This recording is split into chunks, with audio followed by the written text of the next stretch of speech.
I found out my house was gone while standing in line for free soup at St. Mary's Shelter on a Tuesday morning in March.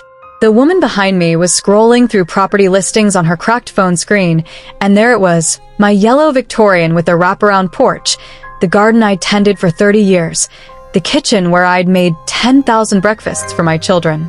Sale pending. Listed by concerned family members after an elderly owner abandoned the property. I wasn't elderly. I was 52, and I hadn't abandoned anything. I'd been thrown away like garbage by the two people I'd sacrificed everything to raise. The photo showed my rocking chair still on the porch, the one where I'd nursed both my babies, where I'd waited up countless nights for them to come home safely. Someone had already staged the living room with modern furniture, erasing every trace of our family photos, my mother's quilts, the handmade Christmas ornaments we'd collected since Daniel was 3.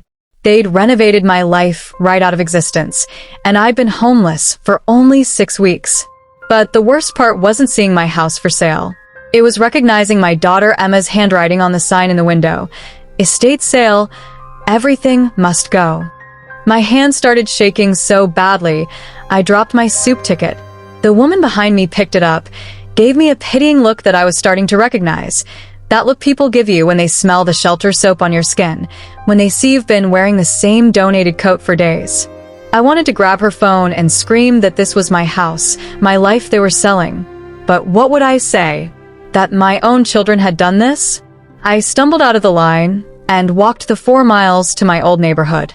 Every step felt like walking through a ghost version of my life. Past the coffee shop where Emma and I used to get lattes every Sunday. Past the park where I'd pushed Daniel on the swings until my arms ached. Past Mrs. Chen's house, where she didn't recognize me anymore. She'd called me, that homeless woman, last week and threatened to call the police 6 months earlier. I'd been living what I thought was a comfortable life. 52 years old. Recently divorced from Richard after 28 years of marriage, finally learning to exist in a house that felt too big without the chaos of family. Emma was 30, working in real estate, married to Blake, a corporate lawyer who'd never quite looked me in the eye. Daniel was 26, still finding himself between jobs and girlfriends. I worked as a school librarian. The pay was modest, but the mortgage was nearly paid off. Just 3 years left on a house I'd bought with Richard back when we were young. After the divorce, he'd signed over his half to me. The house was mine fully and completely, or so I thought. My relationship with my children had always been close, or at least I believed it was. Emma had been my serious little shadow, organizing everything, proud of her real estate license. Daniel had been the sensitive artist I'd supported through 4 different colleges and countless broken hearts. I'd given him money when he needed it, 10,000 here, 5,000 there, all without telling Emma because I knew she'd disapprove. The first crack came on a Saturday in September when both children showed up unannounced. They brought coffee and bagels, sat me down at my own kitchen table, and Emma pulled out a folder of documents. "Mom, we need to talk about your future," Emma said in that professional voice she used with difficult clients. They claimed to be worried about me. Living alone in this big house. Getting older. What if I fell? What if I couldn't manage the upkeep? They'd been talking to Richard.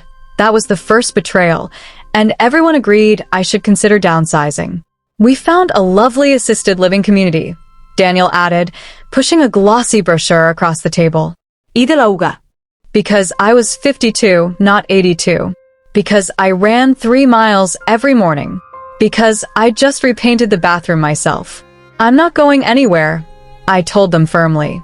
This is my home. The look that passed between Emma and Daniel should have terrified me. 2 weeks later, I received a letter from an attorney informing me that my children had filed for emergency conservatorship based on concerns about my mental competency. Attached were statements from Richard claiming I'd shown signs of confusion during phone calls that had never happened. A sworn affidavit from a Dr. Morrison I'd never met, stating I'd missed medical appointments and shown symptoms of early-onset dementia. Notes from Emma detailing my erratic behavior, all complete fabrications. I'd called Emma immediately, shaking with rage. She'd answered in that cool, professional voice. "Mom, we're just trying to help you. Dr. Morrison is very concerned. I've never met Dr. Morrison. I haven't spoken to your father in 4 months. Silence. Then, this is exactly the kind of denial we're talking about. Blake says people with cognitive decline often don't realize what's happening. She'd hung up and blocked my number. I hired Margaret Chin, a fierce lawyer in her 60s who'd handled my divorce.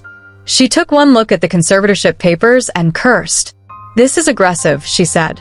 "They're trying to declare you mentally incompetent. If this goes through, you'll lose the right to make any decisions about your own life." We fought it. I took every medical test imaginable, passed with flying colors. I gathered statements from friends, colleagues, my actual doctor, Dr. Patterson, who treated me for 15 years and was appalled.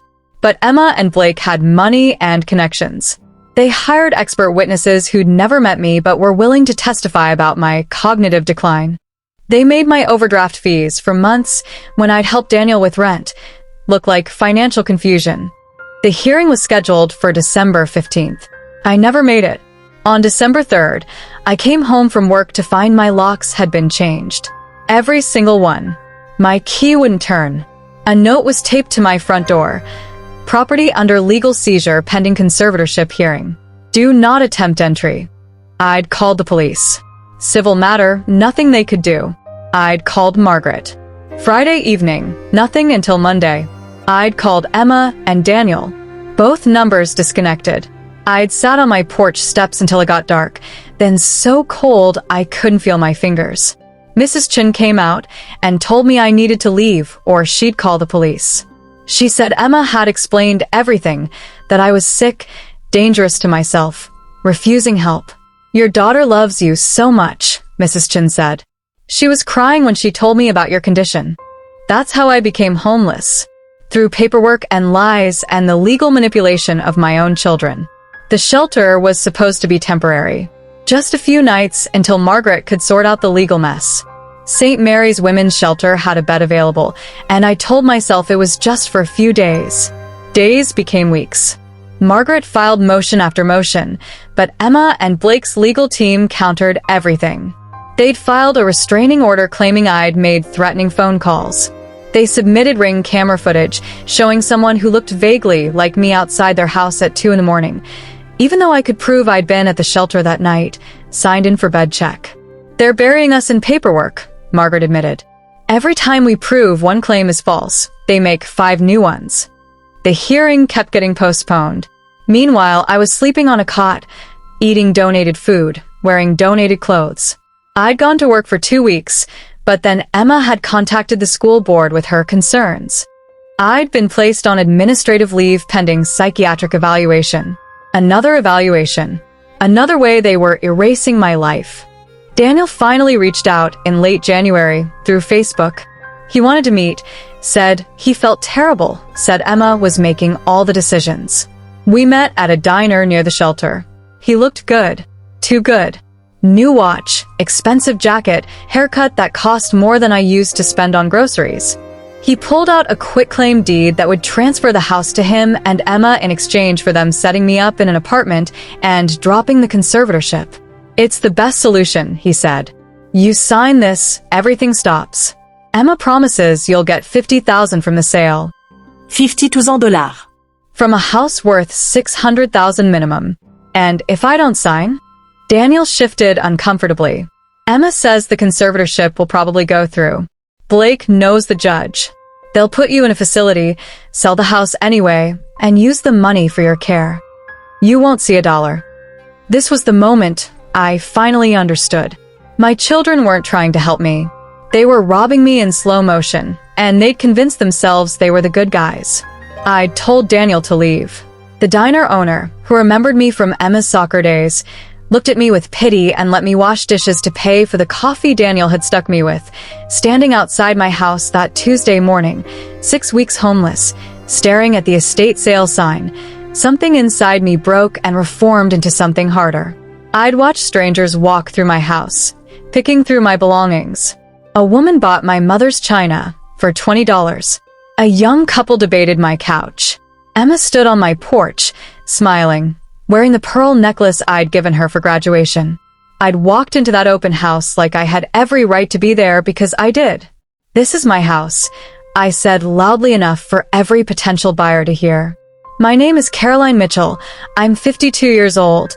I'm perfectly healthy, and my daughter is illegally selling my property." Emma went pale, then red, then pale again. "Mom, please don't do this. You're confused. Call the police," I told the other agent. "Right now. Let's all wait together while I show them my deed, my ID, and the court documents proving this is fraud." When you've been stripped of everything, you become dangerous in ways comfortable people can't understand. You stop caring about making scenes or embarrassing your children. The police came. I showed them everything: the original deed with my name, mortgage documents, my driver's license, filings showing the conservatorship was still pending. Emma showed them her power of attorney, but it was notarized after she'd changed my locks. Illegal. The signature wasn't even mine, forgery. The moment the officer looked at Emma and said, "Ma'am, I think we need to sort this out at the station," I saw my daughter's face do something I'd never seen before. Pure hatred, like I was an obstacle to remove rather than a person who'd raised her. The arrest didn't stick. Blake's legal team was too good. But the conservatorship case collapsed immediately. Judges don't like discovering petitioners have been forging documents and illegally seizing property. Margaret filed countersuits: fraud, elder exploitation, forgery, unlawful eviction. The school board reinstated me. My bank accounts were unfrozen. I was allowed back into my house. When I finally walked back through my front door, the house was empty. Not just staged, stripped. They'd sold everything. My mother's quilts, my wedding china, 30 years of photo albums, the rocking chair from the porch. I found photos online of my belongings in a dumpster. The only thing left was a note on the kitchen counter in Emma's handwriting. "You've ruined both our lives over a stupid house. Hope it was worth it. Don't ever contact us again." The lawsuits took 8 months. Emma and Blake settled to avoid trial. They returned $200,000, a fraction of what they'd taken. Daniel disappeared completely, moved out of state. Emma sent one final message through her lawyer. She was pregnant, and I would never meet my grandchild. That hurt worse than everything else. They'd stolen my future along with my past. I'm still in my house. I refinished the floors, painted the walls different colors, bought secondhand furniture. I've made it mine, not a family home, but my home, built on survival rather than sentiment. I never heard from my children again. Emma's real estate license was suspended. Blake's firm quietly let him go. Daniel sent a Facebook friend request 2 years later. I deleted it. Sometimes I think about the grandchild I'll never meet. Wonder if Emma tells them about the grandmother who chose a house over family. I wonder if one day they'll search for the truth and find court records instead of baby pictures. I still work at the library. I've made new friends, other women from the shelter, who understood that surviving your children's betrayal is a specific kind of grief. I don't forgive Emma and Daniel. Forgiveness isn't mandatory, and some wounds are meant to scar. They remind you of what you survived. My name is Caroline Mitchell. I'm 54 now. I survived being erased by my own children. I survived homelessness and betrayal. I survived because I refused to disappear just because it was convenient for someone else's plans. If you've heard echoes of your own story and mine, if you've been cast aside by people who are supposed to love you most, you're not alone. Sometimes the hardest thing we do is simply refuse to vanish when others wish we would. And if my story has reminded you of the parents in your own life who deserve better, take a moment. Make that call. Time moves faster than we think, and we don't get second chances once someone is gone. Not all of us are abandoned by our children, but all of us deserve to matter while we're still here. If this story spoke to your heart, don't let it fade. Subscribe to The Silent Parents, where every emotion finds a home.